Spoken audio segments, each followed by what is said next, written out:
नाही, माणुसकी महत्वाची आहे.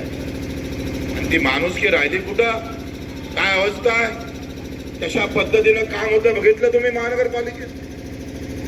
साधे घरकुलाचे प्रश्न अजूनही तसच्या तसेच आहे. गाव तुम्ही सांगा, साधा बेरोजगाराचा प्रश्न जर आपण मांडतो म्हणतोय, तर जो बेरोजगार मोठं कर्ज काढून जर उद्योग चालवायच्या तयारीत असेल तर त्याला महानगरपालिकेमध्ये कुठली जागा देता याचंही साधं नियोजन केलं. पण किमान काही व्यवस्था केली तुम्ही? कुठल्या व्यवस्था नाहीये. सगळा बांस करायचो कारभार चालू आहे. आणि कचऱ्यासाठी 1.5 कोटी गेले, प्रशासनासाठी पगारासाठी पैसे गेले 150 करोड रुपये. आमच्या सामान्य माणसासाठी पैसे किती आहे महानगरपालिकेमध्ये? फक्त 30 कोटी रुपये खर्च केले, त्याच्यातली तरतूद केली 30 कोटीचे, आणि खर्च केला 15 कोटी आरोग्यासाठी. अरे साधा घरपट्टीतून, तुमच्या घरपट्टीतून या महानगरपालिकेला 250 कोटी रुपये. बंटीजी रामटेके आहे, तायडेजी आहे, आमच्या मेघाताई आहे, शिंदेताई आहे. 3 धनुष्यबाण आणि 1 बॅट आहे, आणि दोनों संघर्षाचे चिन्ह आहे. मैदान में जाएंगे तो फिर धनुष्यबाण की जरूरत है, और खेल के मैदान में आएंगे तो फिर बैट की जरूरत है. दोनों महत्वाचे आहे. आणि जसा आमचा स्वभाव आहे तशी आमची चिन्ह पण आहे. 350 गुन्हे दाखल होऊन आता इथे उभा आहोत. तुमच्या सरकारनं आता मला 40 गुन्हे दाखल केले माझ्यावर.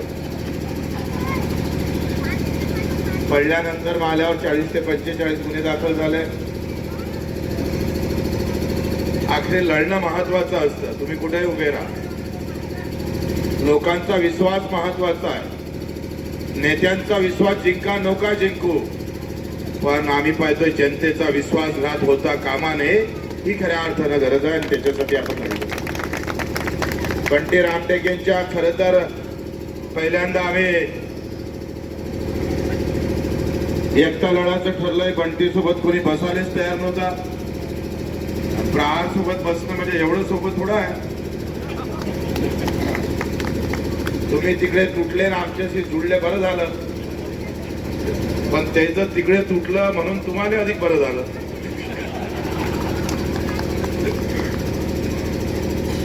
मला समजतच नव्हतं मांजर कोणती आहे, बोक्या कोणत्या आहेत.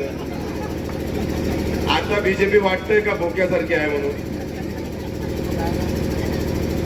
एका घरात किती पक्ष असावं याची काही मर्यादा पाहिजे ना. बरं झालं पोट्ट मोठं नाही झालं. ते कोणत्या पार्टीत असतं पता नाही. मी राणाचं लय कौतुक केलं, म्हटलं वा मला लागेल. 6 युतीमध्ये आहेत, 35 त्याच्या विरोधात आहे बीजेपीच्या. आणि केंद्रात सरकार बीजेपीचं, खाली बीजेपीचं, आणि सगळ्या इकडे सरकार असताना राणा मात्र सगळ्यांना कचंडी देत आहे. पण बावनकुळेनं पूळ दाखवला आणि त्या सांगितलं युती तुटली. मला तुमच्या सालेवाचा काय करायचं. लक्षात घ्या का अति कोणाची चालत नाही. अति कुठेही चालत नाही, अतिरेक चालत नाही. आणि जिथे जिथे अतिरेक होत तिथे तर महाराष्ट्रानं छत्रपती दिलेला आहे. महात्मा ज्योतिबा फुले असन, पूज्य बाबासाहेब आंबेडकर असन, छत्रपती भगतसिंगांना 116 दिवस कैद आम्ही पाहिजे तिथे स्वातंत्र्यासाठी राहत आहे. इथल्या प्रत्येक माणसाचा अधिकार, त्याचं स्वातंत्र्य, त्या प्रत्येक माणसाला तिथे ताकदीनं, असं गुलामीनं नाही.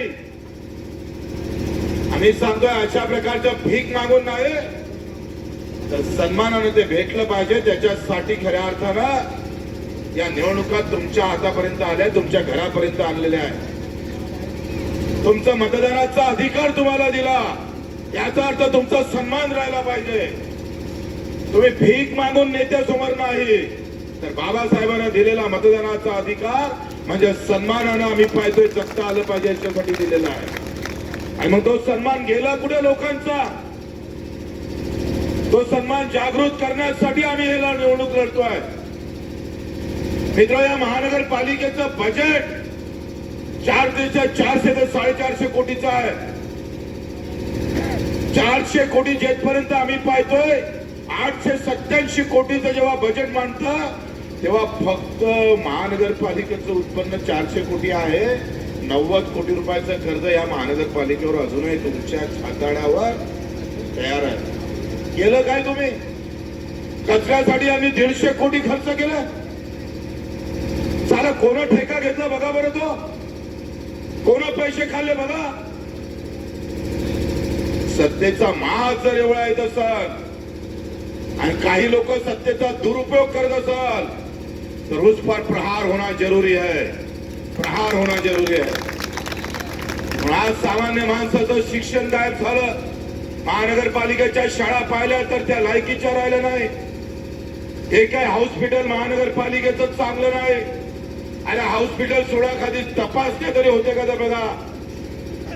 कुठल्या गोष्टीवर महानगरपालिकेनं अधिक लक्ष दिलं पाहिजे त्याचा कुठलाही तारतम्य राहिलेलं नाही आहे. प्रशासन होतं पण ते सामान्य माणसाच्या हाती किती काम आलं हे फार महत्वाचं. 5% निधी अपंगाचा अजून खर्च केला नाही. एकाच प्रभागात आहे. योगायोगानं झाली, जुन्या ठिकाणी बसता आलं. आता किती वेळ बसायचं नाही बसायचं हा नंतरचा विषय आहे. पण इथं बसलो ना तर ईमानदारीनं प्रामाणिकपणे कट जाएगा चलेगा लेकिन बेईमानी नहीं हो सकती है. जहां भी रहेंगे वहां ईमानदारी के साथ रहेंगे. आणि या विचारानं आपण सगळ्या कार्यकर्त्यांनी, सगळ्या लोकांनी, तुम्ही जे बसले आहे तुमचं मत फार महत्वाचं आहे. कोण नेता येतं, काय भाषण देतं याच्यापेक्षा तुम्ही थोडा विचार करणं फार महत्वाचं आहे. महानगरपालिका म्हणजे या लोकशाहीतलं रोपटं आहे. ते रोपटं जर व्यवस्थित लावलं तर मग वटवृक्ष करताना त्याचा फार चांगला फायदा होतो. आम्ही पाहतो का ही जे रोपटं लावताय, जे मतदान करताय ते विचारानं करा, मुद्द्यावर करा, जातीवर नाही, धर्मावर आधारित नाही. तर आम्ही कोणते मुद्दे घेतोय? कुठे गेली सूतगिरणी? काय सुरू झाल्याने 2 सूतगिरण्या? आमच्या इकडे येऊन अचलपुरात आंदोलन होतं आणि इथल्या 2 सूतगिरण्या बंद पडल्या. गडीमध्ये जेथपर्यंत चालू होत नाही तेपर्यंत लग्नच करत नाही. 2 पोरं झाले, आले कसे?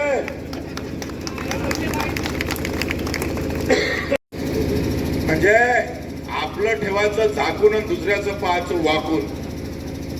ही जी मानसिकता आहे ही फार वाईट आहे. आता 2 सूतगिरण्या केवढी मोठी जागा. काय कधी एखादा लक्षवेधी, काय कधी तुम्ही एखाद्यावर मुख्यमंत्र्याने पत्र दिलं? काहीच नाही. त्यांना माहित आहे किराण्यानं जमत असा तर मग बाकीचा करायची गरज तरी काय. किराणा घ्या रे प्रीतीताई म्हणे, किराणा घेऊ नका.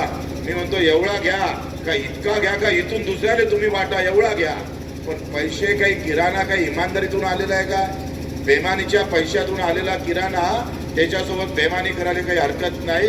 आमची तुम्हाला सवलत आहे. जितना लुटना है उतना लुट लो साले को.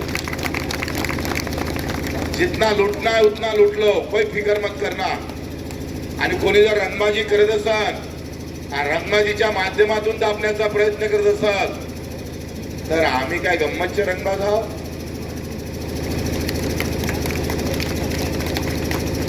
म्हणून रंगबाजीनं मतदान होता कामा नये. हे अतिशय स्वातंत्र्य विचारानं आणि तितक्याच मुक्त मतानं मतदान व्हायला पाहिजे. आपल्याकडून अपेक्षा करतोय का ह्या सगळ्या ह्याच्यामध्ये याची जबाबदारी, आम्ही प्रचाराला आलो आहे. प्रचाराला म्हणजे भाषण करून चालला जाईल बच्चू कडू असं नाही आहे. ज्या प्रभागात मी प्रचाराला जाईल त्या प्रभागाची जबाबदारी बच्चू कडू घेतल्याशिवाय राहणार नाही हे सुद्धा सांगतो आहे. असं नाही आहे आला भाषण करून चालला गेला. निवडून दिल्यावर आम्ही तुमच्या सोबत, या चौघाई सोबत बच्चू कडू तुम्हाला बोनस मध्ये भेटल्याशिवाय राहणार नाही. बोनस. आणि म्हणून आपल्या सर्वांना विनंती करतो, समितीची, पंचायत समितीचा सभापती या तालुक्याच्या, या जिल्ह्यातला पहिला मी शिवसेनेचा झालो होतोय आणि तिथेही संघर्ष करावा लागला. तुम्हाला माहित आहे ते काही पुढे सांग, यांना सांगून काही फायदा नाही. ते सगळं नसला दुसराच एखादा विषय हाती यायचा होय, जाऊ द्या. आणि म्हणून आपल्या सर्वांचा आभार मानतो. अडसूळ साहेब इथे आले, आमचे देशमुख आहे, सर्व नेते मंडळी इथे आले, आपण सर्व आलात. आणि म्हणून